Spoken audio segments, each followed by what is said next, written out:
Assalamualaikum warahmatullahi wabarakatuh. Perkenalkan, nama saya Irfan Fadila dari Ilmu Administrasi Publik Angkatan 2022 dengan BP 2210841022. Kali ini saya akan menjelaskan salah satu materi dasar-dasar ilmu sosial, yaitu paradigma fakta sosial dan teorinya.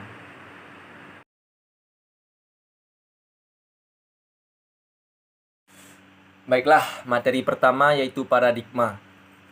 Menurut Thomas Kuhn, 1962, paradigma adalah pandangan yang mendasar tentang apa yang menjadi pokok persoalan dalam ilmu pengetahuan sosial tertentu. Menurut Ritzer, 1980, paradigma dalam sosiologi dibagi menjadi 3 bagian, yaitu paradigma fakta, sosial, definisi sosial, dan perilaku sosial. Selanjutnya, paradigma fakta sosial. Paradigma fakta sosial bersumber dari karya Emil Durkheim yang berjudul The Rules of Sociological Method, 1895. Ia mengemukakan suatu cara untuk menerangkan kenyataan perubahan sosial secara ilmiah dan positif. Dalam arti suatu analisis yang menggunakan pemikiran yang bertumpu pada fakta yang bersifat empiris. Emil Durkheim juga mengatakan ada 2 macam fakta sosial. Dalam bentuk material, yaitu sesuatu yang dapat disimak, ditangkap, dan diobservasi, contohnya norma khusus. Dalam bentuk non-material, yaitu sesuatu yang dianggap nyata, eksternal. Fakta sosial jenis ini merupakan fenomena yang bersifat intersubjektif, yang hanya dapat muncul dari dalam kesadaran manusia.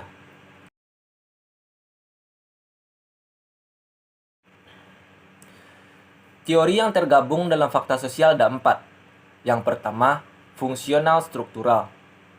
Yang kedua, teori konflik. Yang ketiga, teori sistem. Dan yang terakhir, yang keempat, yaitu teori sosiologi makro.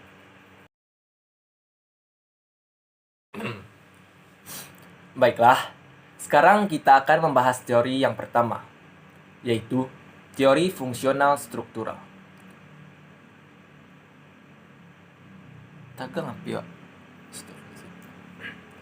Baiklah, sekarang kita akan membahas teori yang pertama, yaitu teori fungsional struktural. Teori fungsional struktural dikembangkan oleh Talcott Parsons 1902 sampai 1979.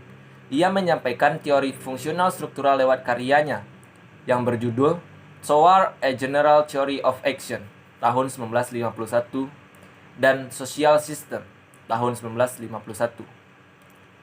Teori Parsons berfokus pada aspek struktural masyarakat dan prasyarat fungsional dalam sistem sosial untuk memelihara keterlangsungannya.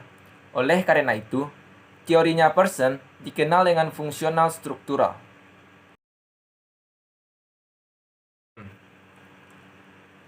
Teori fungsional menurut ilmuwan lain. Emil Durkheim menjelaskan teori fungsional adalah masyarakat adalah sebuah kesatuan di mana di dalamnya terdapat bagian-bagian yang dibedakan, di mana masing-masing mempunyai fungsi yang membuat sistem menjadi seimbang. Jika ada tidak berfungsi, maka akan merusak keseimbangan sistem. Auguste Comte berorientasi pada masyarakat sebagai keseluruhan yang tidak dapat direduksi ke dalam individu. Masyarakat mempunyai strukturnya masing-masing berfungsi secara terorganisasi.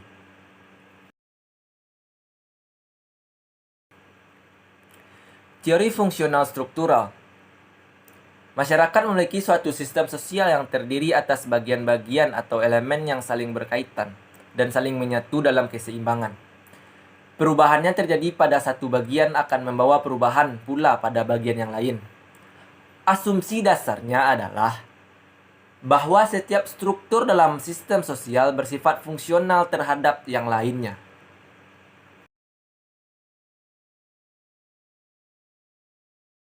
Selanjutnya, Dinamika teori fungsional struktural.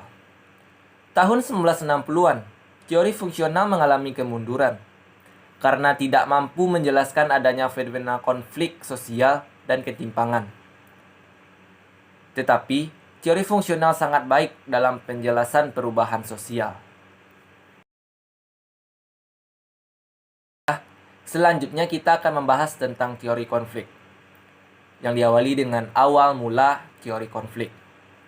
Seiring dengan meredupnya teori fungsional, maka muncullah teori konflik, yang mengisi kelemahan teori fungsional yang mampu menjelaskan fenomena konflik sosial dan ketimpangan distribusi pendapatan. Teori konflik dikembangkan oleh Karl Marx, Lewis Althusser, Ralph dan Rohrsdorf, dan lain-lain. Menurut Lewis, konflik yang terjadi di dalam masyarakat bersifat fungsional. Fungsi konflik bagi masyarakat adalah mendorong terjadinya perubahan.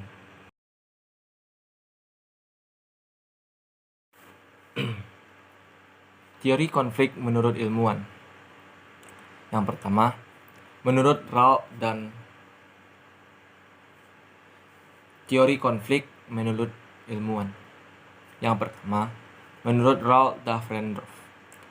Dalam situasi konflik, kelompok terlibat melakukan berbagai tindakan untuk mengadakan perubahan di masyarakat. Pada saat konflik semakin hebat, maka perubahan yang timbul juga semakin radikal. Ketika konflik disertai tindak kekerasan, maka perubahan akan mengakibatkan kehancuran struktur masyarakat. Selanjutnya, ilmuwan selanjutnya yaitu menurut Karl Marx. Marx berpendapat, konflik pada dasarnya muncul dalam upaya memperoleh akses terhadap kekuatan produksi. Apabila ada kontrol dari masyarakat, konflik akan bisa dihapus. Artinya, bila kapitalisme digantikan dengan sosialisme, kelas-kelas akan terhapus dan pertandingan kelas akan berhenti. Baiklah, sekarang kita akan membahas apa itu teori konflik sendiri. Teori konflik itu sendiri adalah berbagai perubahan yang ditimbulkan oleh suatu kebijakan berpotensi menimbulkan suatu pertentangan yang terus-menerus di antara unsur-unsurnya. Setiap unsur dalam masyarakat memberi sumbangan bagi terjadinya disintegrasi sosial. Keteraturan dalam masyarakat hanyalah disebabkan oleh adanya tekanan atau paksaan oleh golongan yang berkuasa. Distribusi wewenang dan kekuasaan tidak merata menjadi salah satu faktor yang secara sistematis menimbulkan konflik.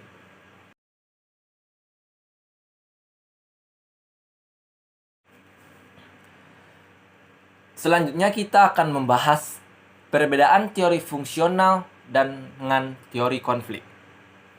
Asumsi teori struktural fungsional. Yang pertama, masyarakat terbentuk atas dasar konsensus warga masyarakat. Yang kedua, anggota masyarakat memiliki komitmen bekerja sama tentang value, norma, dan kebudayaan yang harus ditaati dan dipelihara bersama. Yang ketiga, hubungan antara anggota masyarakat bersifat kohesif. Yang keempat, lebih mengutamakan solidaritas antar warga masyarakat. Yang kelima, memelihara hubungan resiprositas antar warga masyarakat. Selanjutnya, asumsi teoritis struktural konflik. Yang pertama, masyarakat terbentuk atas dasar konflik kepentingan.